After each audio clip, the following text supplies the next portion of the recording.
People make a mistake if they think the opinions of James Baldwin, because one's heard of him, are more relevant than the opinions of some black cat that you never have heard of and wouldn't speak to if you did see him.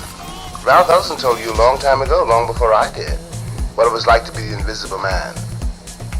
And there's a long, long record going back to the auction block of what we really feel, we the blacks in this country. June 1986. In Just Above My Head, James Baldwin said, "Our history is each other." Well, in both song and literature, there are many questions that have not been asked or answered about black men who want to be friends, lovers, or comrades in struggle. Please join me in exploring these questions as part of a new writing workshop called Other Countries, Black Gay Men Writing. Meetings begin June 14th and will be held every Saturday from 5 to 7. Speaking now as your educator, to give you as true a version of your history as I can, since it is through your sense of your own history that you arrive at your identity. And no one has ever arrived at a sense of his own identity without it. This is why ancestors are important. We, all of us here now, are living through a certain kind of turmoil. This is going to draw some particular types of responses because it's a depiction of this group about 20 years ago. So I think that'll make some people kind of, it'll be interesting. We used to joke somewhat seriously with each other about the fact that all we wrote about was AIDS. And I felt resistant for a long time to the idea of doing a performance specifically on AIDS because I thought it was going to be all doom and gloom. And somehow or other that changed when the opportunity came, and I saw it as a real valuable opportunity to say something to a different community and not just to ourselves. You are nothing, and you'll never be anything but me. I'm published. I'm immortal. Although I find it very difficult to read poems about AIDS, it has to be done, and I was one of those people who found it uncomfortable to read my poetry, but because I realized that I might not be here tomorrow, that I had to stop doing it if anybody was ever going to hear it. Because of my stature, writing, outlandish outfits, and flair for dramatics, I became a known and requested presence, operating throughout crisis as the unofficially titled funeral diva. Called upon at memorials, greetings, funerals, and wakes to speak. A needed spokesperson giving credence and testimony to men's lives, even if they were not family members or close friends. Like jobs of doctors or nurses, which required rates of sudden and rising death tolls, quick thinking.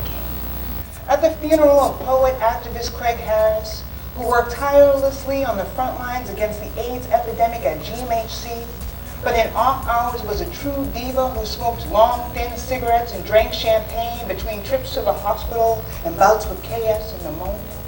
Like a true rebel and pioneer, he vowed in one of his poems about AIDS, "I'm gonna go out like a fucking meteor." I don't expect straight people to deal with it too well. A lot of them seem to really be happy that people are dying, and that's really their problem. I'm really hoping for gay black men to get more AIDS aware, and this poetry, I think, in a small way, should help that. In 1988, Carrie Allen Johnson, Helen Robinson, and Terrence Taylor, among others, joined their collective creative energies to publish the first volume of Other Countries, called simply Black Gay Voices. It was dedicated to the lives of James Baldwin, Bridget Bruce Nugent, and Bayard Rustin, each of whom had died a year earlier. Its 115 pages captured a multitude of experiences as reflected by the black gay men who contributed their essays, poetry, short stories, plays, and illustrations to its creation. It was part of a momentum, part of an undeniable force of nature, and a call to arms by Black gay men to announce our presence, our desires and passions, our hurts and triumphs, and the unconquerable resilience of our spirits. A lot of working in the workshop in terms of both the process and the people is keeping that awareness on the surface, but also making it somehow something that can be used practically in life. It's not going, oh my God, we're gonna die. It's going, okay, we're gonna die, we're alive now. We have to take advantage of this time. Summer 1986, I snuck to my first lesbian and gay pride parade. I had just moved to New York and was living with my friend's mom and her 3 children in a Harlem tenement. The youngest was an 8-year-old named Naima with long black braids and brown skin, the kind of girl you see staring from pages of children's books. Next was Jackie, a preteen athlete whose room was decorated by statues and trophies from races she'd won. And last was Perry, their mysterious absentee older brother who appeared only after work on Friday nights to don one fingerless black glove and go dancing at Manhattan's infamous club, the Paradise Garage. B. Michael Hunter, Bert, except in print, could compete on all significant levels. Face, brains, wit, body, talent, black consciousness, sensuality, readiness to work, loyalty to family and friends, community commitment, staying out, remaining proud, and hair. I'm very much concerned with the issue of living as opposed to the issue of dying of either AIDS or any other illness or pathos that we as Black people and Black gay people have to be confronted with. So I think that I know for me it has helped me be a little bit more centered, a little bit more grounded. Sing, boys, like one sweet voice. We believe. We believe. We believe. The man seated at the end of the row of seats next to where we stood heard my blush. He glanced over at my hand, lightly grazing the material of my conquest trousers. I glared at him where he sat.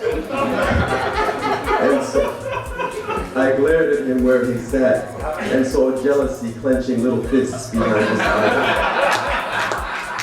He was as gay as I am and as desirous. I noticed then that every homosexual on the train had looked up at almost the exact same. This is like a whole fucking different Venus magazine. This is like 10 ways to get out the life if you want to get out, and hundreds of them were delivered to the LGBT community. And if there has ever been a time when Black gay voices need to articulate themselves and project them into the world, published by an ex-lesbian woman.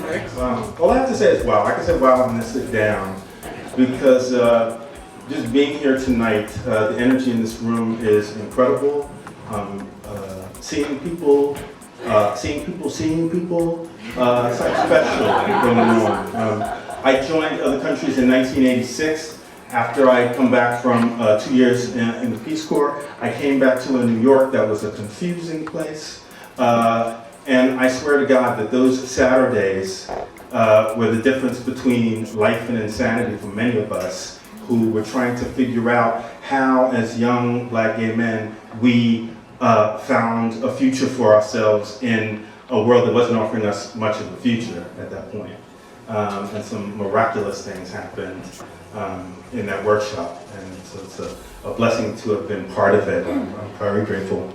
You know, we're working together, speaking about our lives, our own experience, in no uncertain terms, speaking the truth. And that process is as important as the product.